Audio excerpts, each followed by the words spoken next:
Momenti për zbuluar një surprizë të bukur që kemi përgatitur për të ftuarit tanë.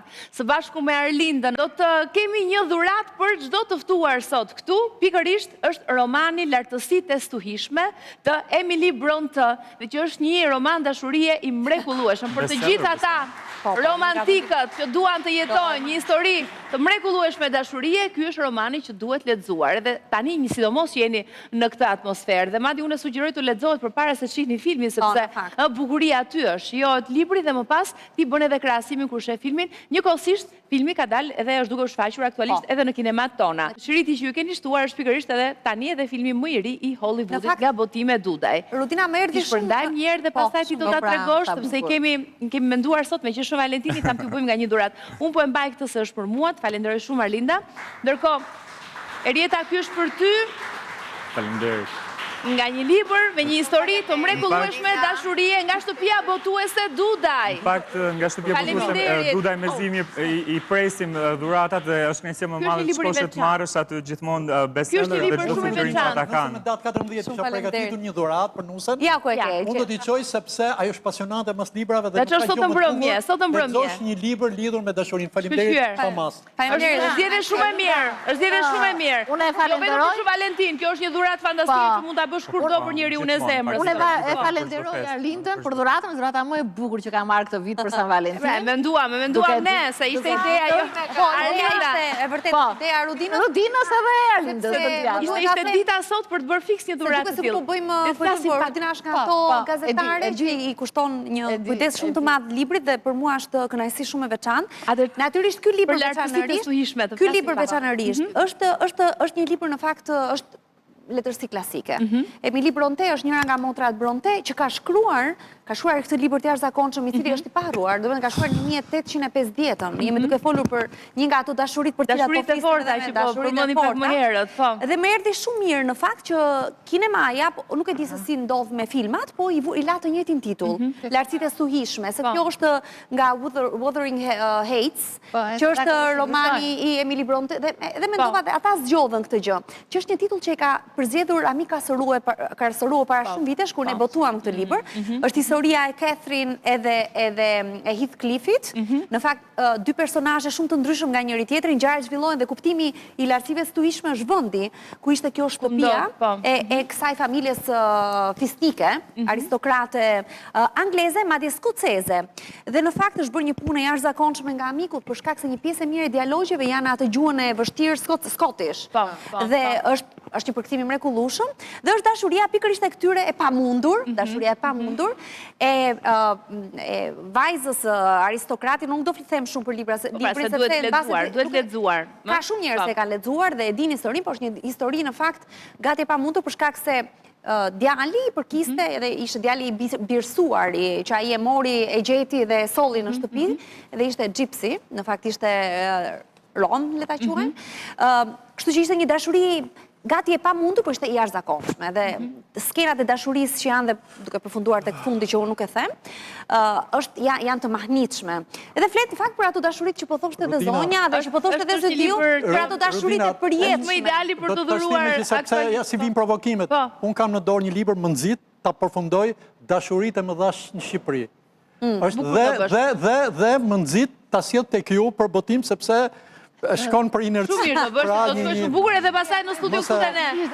Në studio te ne për ta komentuar. Arlinda, të falenderoj shumë, besoj që për gjithë teleshikuesit është në librari gjendet lehtësisht. Po, është në lehtësisht. Dhe është bashkë me këtë fashën, në që ja keni shtuar për momentin. Nuk do të pyes pak, do ta lëm një herë tjetër. Do bëja sugjerimin që bëre ti. Në fakt duhet lexuar libri përpara. Është e vërtetë. Kurse për të bërë krahasimin, do ta lëm një herë tjetër, sepse janë tema që ne i bëjmë vazhdimisht për shumë kënaqësi. Këto sidomos kur janë bëhet fjala për romanet ekranizuar edhe gjithmonë si ishte libri dhe si ishte filmi. Në krahasim, është 6 herë që ekranizohet. Është serial, po. Është një nga romanet më të ekranizuar. Të falenderoj shumë për këtë botim të bukur që shtëpia botuese Dudaj ka sjellë për lexuesit sot. Mirë, kthehemi tek biseda jon. A mund të dashurojë njeriu më shumë se një herë në jetë, si mendoni juve? Absolutisht po. Absolutisht po. Thonë legjendat edhe ekspertët, psikologët që 3 janë dashurit e mëdha. Unë mendoj që në momentin që njeriu ka aftësinë për dashuruar është i bekuar, Edhe unë e falenderoj Zotin për këtë bekim, se po, kam dashuruar më shumë se një herë. Më ka dhënë një zemër të madhe në këtë drejtim, pastaj është vlerësuar apo jo, është muhabet tjetër ky, do pa rrugës, por, ajo që është e bukura e një njeriu që provon më shumë se një herë dashurin, është të di me mendje dhe me logjik të kuptoj se çdo dashuri është ndryshe nga tjetra, pa thënë kjo është më e madhe ose kjo është kështu dhe ajo është ashtu, sepse secila ka ngjyrat e veta. Tani, pa tjetër që njeriu dashuron më shumë se një herë dhe besoj që dashuria e dytë vjen kur kupton që e para nuk ishte vërtet dashuri, pra është vërtet manifestohet dhe përfundojnë ndoshta edhe më mirë dashurit e dyta ose të treta dhe kupton realisht që ka qenë ndoshta një pasion momental ose diçka tjetër. Kjo e gjitha pastaj reduktohet në atë që njeriu dashuron vetëm një herë, pra që ti s'pas ka qenë dashuri, po kërkon dashurinë e vetme. Pra ju praktikisht rrëzoni atë që thatë, që njeriu mund të dashurojë më shumë se sa një herë. Dashuria e dytë, pastaj është dhe dashuria e tretë. E treta pranon të dytë. Atëherë, e treta e pranon të dytën, pra është ideja që njeriu të pranojë që në një moment të caktuar mund dashuroj një tjetër profil personi, në një moment tjetër të jetës, edhe me zhvillimin e vet personal, mund të ndryshojnë karakteristikat e personit që dashuron, kështu që prandaj dashuria janë të ndryshme dhe jetohen në forma të ndryshme apo jo? I te kalon të gjithat më parë. Unë them që ka njerëz që e gjejnë dashurinë me provë parë, provë të dytë, provë të tretë me radhë. Ka njerëz dhe dashuria vërtet është ajo që daminon mbi gjithçka. Në rastin konkret, flas personalisht prapë se nisem gjithmonë nga ideja personale dhe mendimet nganjëherë vijnë nga vetja. Unë them kur përjeton thon gratë, por e dëgjova si foli vetë. Kur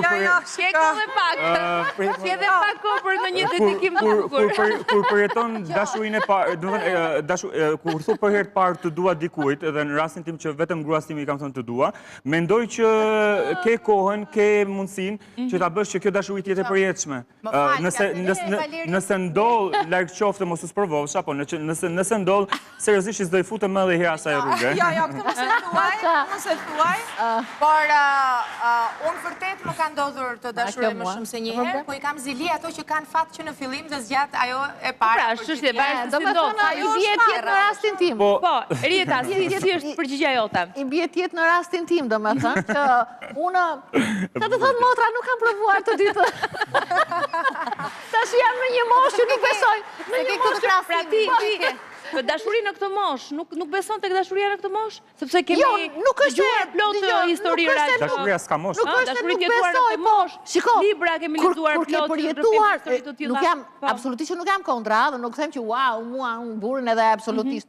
Por duke qenë që kam përjetuar atë dashurinë e madhe, të pandërprerë, unë kam bërë dhe tatuazh, këtu është një ekuacion, do me thënë që lidhet me u bëm dy deri tani. Që ai është në një dimension tjetër, dhe unë një dimension tjetër edhe ajo lidhja është e pashkëputshme deri në... Të sugjeroj një libër tjetër të lexosh për këtë që thot Rudina, që quhet Shpirtra vetmikar. Dhe në fakt është një flet për historinë e një dashurie në këtë moshë edhe... Por nuk është se më ka goditur gjë, domethënë sepse unë çdo gjë krahasoj me atë.